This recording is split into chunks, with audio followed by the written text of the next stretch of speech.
Potentiometer जो है physics में इस्तेमाल होने वाला एक डिवाइस है जिसे कि हम लोग मुख्तलिफ सेल्स की ईएमएफ फाइंड आउट करने के लिए इस्तेमाल करते हैं, या डिफरेंट सेल की ईएमएफ जो है हमें कंपैरिजन करना हो वहाँ पर हम इस्तेमाल करते हैं।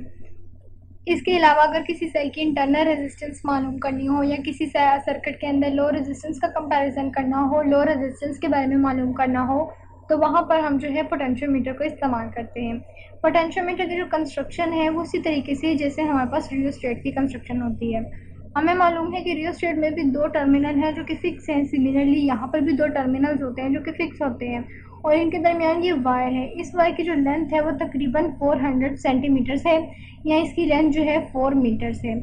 यहाँ पर दो टर्मिनल फिक्स होते हैं और इन दो टर्मिनल फिक्स के साथ यहाँ पर हम एक बैटरी कनेक्ट कर देते हैं इस तरीके से, जिसकी ईएमएफ हमें मालूम होती है कि कितने वोल्ट की है। लेट्स से कि यहाँ पर ये 6 वोल्ट की बैटरी है। उसके बाद यहाँ पर जो है हमारे पास एक स्लाइडिंग टर्मिनल होता है जिसे हम इस केस में पोटेंशियोमीटर के केस में जोकी कहते हैं। ये इस पॉइंट पी पर है। इस साइड पे गैल्वानोमीटर होता है और यहाँ पर वो बैटरी होती है जिसकी ईएमएफ जो है हमें फाइंड आउट करनी होती है। इसे ई एक्स कह देते हैं।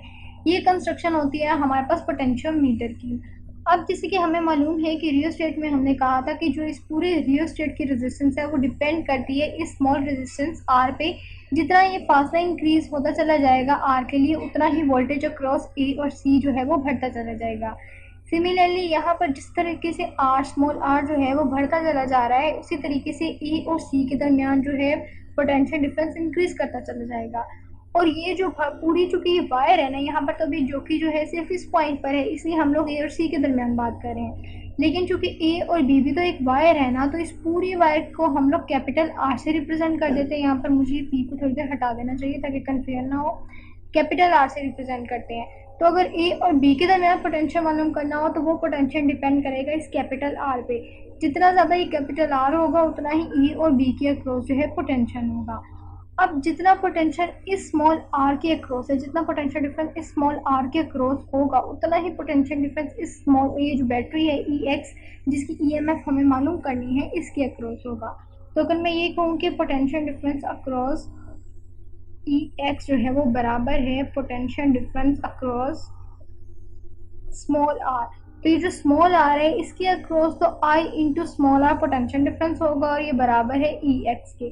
ई एक्स मुझे फाइंड आउट करना है, तो क्यों ना मैं ये वाला रिलेशनशिप इस्तेमाल करूँ कि मुझे यहाँ पर तो मालूम है कि बैटरी लगी हुई है, यहाँ पर इसकी ईएमएफ है और ये पॉजिटिव टर्मिनल से जो है वो करंट इस साइड पे इस सर्किट के अंदर जो है वो फ्लो कर रहा है इस तरीके से। तो यहाँ पर जो है वो करंट इस रेजिस्टेंस से गुजर रहा है, ये स्मॉल रेजिस्टेंस से इस वक्त गुजर रहा है। तो इसे मैं आई आर कह सकती हूँ। और अगर मैं ये वाला रिलेशनशिप इस्तेमाल करूँ अकॉर्डिंग टू ओहम लॉ, तो ये E is equals to I R का रिलेशनशिप आ जाएगा। अगर अब मैं आई की वैल्यू कैलकुलेट करूँ, आई की वैल्यू मैं इसे कैलकुलेट करना चाह रही हूँ ताकि आई को मैं यहाँ पर पुट करूँ और मेरे पास जो है वो ई एक्स के लिए कोई जो है वो रिलेशनशिप निकल आए।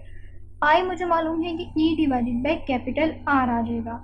अगर मैं उसे इस चीज़ में इसी कोई ए में पुट करूँ इस चीज़ को आई की वैल्यू को, तो मेरे पास जो ई एक्स है अननोन बैटरी की जो ई एम एफ है बराबर आ जाएगी E divided by R into small r. और अगर इसे थोड़ा सा रीअरेंज इस तरीके से कर लिया जाए कि मुझे मालूम है कि ई जो है E M F of the known battery इसकी तो मुझे मालूम है ना, तो इसे थोड़ा सेपरेट कर लेते हैं और small R divided by capital R को ज़रा इस ब्रैकेट के अंदर लिख लेते हैं। इससे ओवरऑल तो रिलेशन पर कोई फ़र्क नहीं पड़ेगा, लेकिन एक ज़रा डिसिप्लिन वे में उसको थोड़ा सा अलहदा कर लिया। इसे अलहदा इसलिए किया है कि हमें मालूम है कि ए और बी के दरमियान जो पोटेंशियल है वो डिपेंड करता है हमारे इस कैपिटल आर पे। और हमें मालूम है कि पोटेंशियोमीटर जो है वो एक वायर है। बेसिकली ये एक वायर के साथ कंस्ट्रक्ट किया गया है और उस वायर की जो लेंथ है वो 400 सेंटीमीटर होती है। अब जितना यहाँ पर आर इंक्रीज करता चला जाएगा उसका मतलब है उतनी ही ये लेंथ इंक्रीज कर रही है। मेरा कहने का मतलब ये है कि बेसिकली जो वोल्टेज है अक्रॉस ए बी वो डिपेंड करता है, वो डायरेक्टली रिलेटेड है कैपिटल आर से, और ये जो कैपिटल आर है ये डायरेक्टली रिलेटेड है एल के साथ। यानी कि अगर मैं इसे इस तरह से कहूँ कि जो वोल्टेज है मेरे पास ए बी ये लेंथ की फॉर्म में, इसे मैं कह देती हूँ लेंथ है, तो इसका मतलब है कि मेरा कैपिटल आर जो है वो डायरेक्टली रिलेटेड है L1 से। जितना आर ज़्यादा होगा उतना ही L1 जो है ज़्यादा होगा, इस वायर की लेंथ जो है उतनी ही ज़्यादा होगी। और जितना पोटेंशियल अक्रॉस ए सी ज़्यादा होगा उतना ही स्मॉल रेजिस्टेंस आर ज़्यादा होगी, और जितनी स्मॉल रेजिस्टेंस आर ज़्यादा होगी मैं कह देती हूँ कि ई और सी के दरमियान जो लेंथ है उस वक्त वो L2 है, तो उतना ही L2 भी ज़्यादा होगी।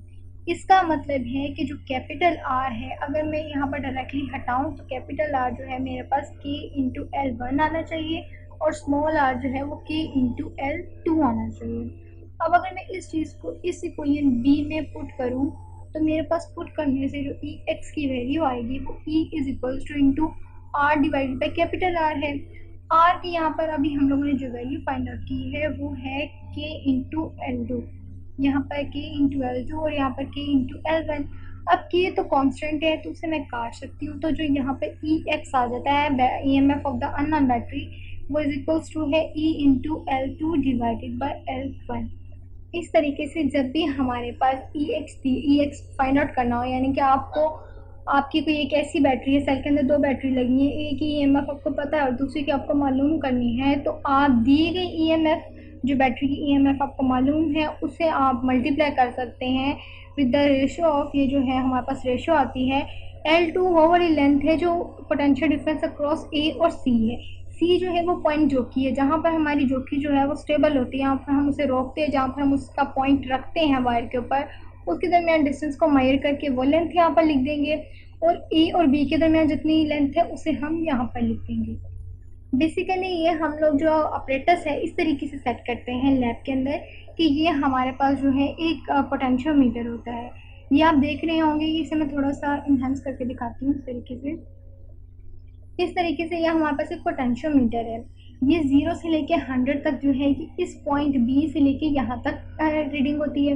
उसके बाद ये जो आगे है वायर को दोबारा कर्व शेप में लेकर यहाँ पर इस पॉइंट से जोड़ दिया जाता है, तो ये 200 सेंटीमीटर हो जाती है। दोबारा इस 200 सेंटीमीटर से इस पॉइंट पर जाते हुए 300 सेंटीमीटर हो जाती है और इस 300 सेंटीमीटर से जब इस पॉइंट ए पर आते हैं तो यहाँ पर आकर हमारे पास 400 सेंटीमीटर जो इसकी एक्चुअल लेंथ है वो कंप्लीट हो जाती है।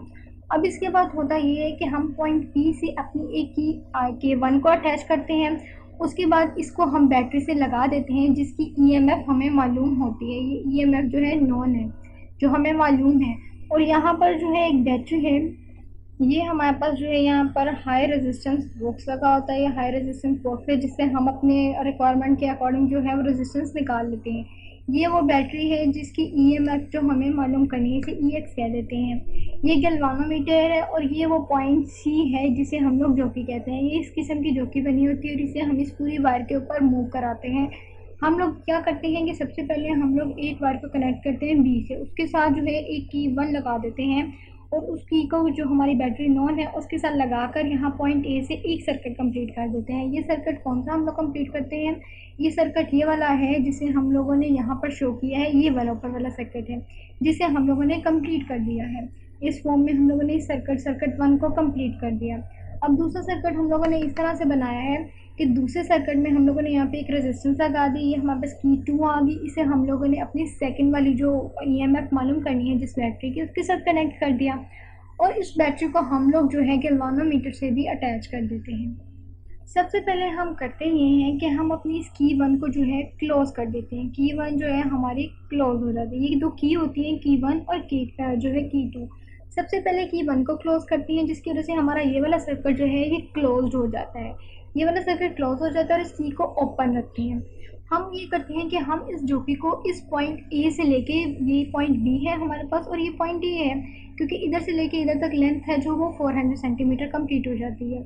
इसके दरमियान जो है हम अपने जोकी को मूव कराते हैं और इस तरीके से मूव कराते हैं कि हम वो वाला पॉइंट नोट करते हैं जहाँ पर हमारा ये जो गैल्वानोमीटर है एग्जैक्ट 0 पर आ जाए। ये वाली पोजीशन जो है हम नोट डाउन करते हैं और जितनी लेंथ यहाँ पर हमें मिलती है ए से बी तक मूव कराते हुए, सर्किट वन को क्लोज करते हुए जितनी हमें लेंथ मिलती है उस लेंथ को हम कैलकुलेट कर लेते हैं। तो जिस पॉइंट पे हमारे पास 0 आता है हमारे पास जो लेंथ आ जाती है वो एल लेंथ आ जाती है। और चूँकि ए और बी के दरमियान मूव करा और इस सर्किट की हम लोगों ने मालूम की है, तो ये जो है हमारे पास लेंथ L1 आ जाएगी जो तकरीबन कुछ सेंटीमीटर्स में होगी। इसके अलावा उसके बाद इस की को ओपन कर देते हैं और इस की को क्लोज करते हैं और दोबारा से यहाँ पे कुछ रेजिस्टेंस में निकालते हैं और इस जोकी को मूव कराते हैं और इस जोकी को इस तरह से मूव कराते हैं कुछ रेजिस्टेंस निकाल के कि दोबारा गैल्वानोमीटर 0 रीडिंग दे। तो जिस पॉइंट पर गैल्वानोमीटर जो है वो 0 डिफ्लेक्शन शो करता है वो भी रीडिंग जो है वो फाइंड आउट कर लेते हैं। जब ये सारा काम कर लेते हैं तो ई एक्स हमें मालूम होती है। ई यहाँ पर हमने मालूम करनी होती है। L1 लेंथ जो आती है और L2 लेंथ उसे हम लोग यहाँ पर लिख कर जो है इससे मल्टीप्लाई कर देते हैं इस तरीके से कि EX into L2 divided by L1। तो इस तरीके से हमारे पास अननोन बैटरी की EMF निकल आती है।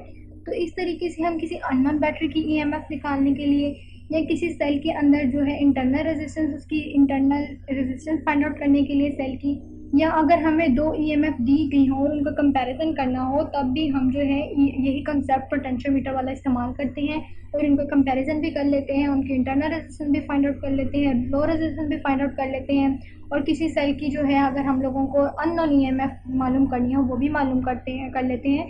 लेकिन उसकी शर्त ये होती है कि हमें जो है सर्किट के अंदर किसी एक सेल की EMF पता हो।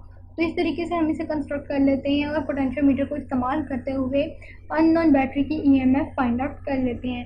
तो बेसिकली पोटेंशियोमीटर असल में होता है इस किस्म का है कि इस किस्म का बॉक्स होता है वुड का, और उसके ऊपर जो है स्केल सेट किया होता है और वायर को इस तरीके से अटैच किया होता है कि इसकी लेंथ जो है पॉइंट A और B के दरमियान 400 सेंटीमीटर पूरी हो जाए। तो इस तरीके से हम अपने पोटेंशियोमीटर को इस्तेमाल करते हैं कि किस तरह इस्तेमाल करते हैं अपनी डेली लाइफ में किसी भी सेल की EMF फाइंड आउट करने के लिए, इंटरनल रेजिस्टेंस फाइंड आउट करने के लिए, अननोन बैटरी की EMF फाइंड आउट करने के लिए, या अगर दो बैटरीज की EMF पता है तो उनका कंपैरिजन करने के लिए। तो पोटेंशियोमीटर बेसिकली अगर देखा जाए तो इसकी जो कंस्ट्रक्शन है थोड़ी बहुत रियोस्टेट से मिलती है। रियोस्टेट के बारे में हमने पढ़ा था, इसलिए पोटेंशियोमीटर को जो पढ़ना है और समझना है हमारे लिए थोड़ा आसान हो गया। तो उसी को बेस बना के मज़ीद पोटेंशियोमीटर को आज हम लोगों ने समझा है कि पोटेंशियोमीटर किस तरीके से अपना काम करता है।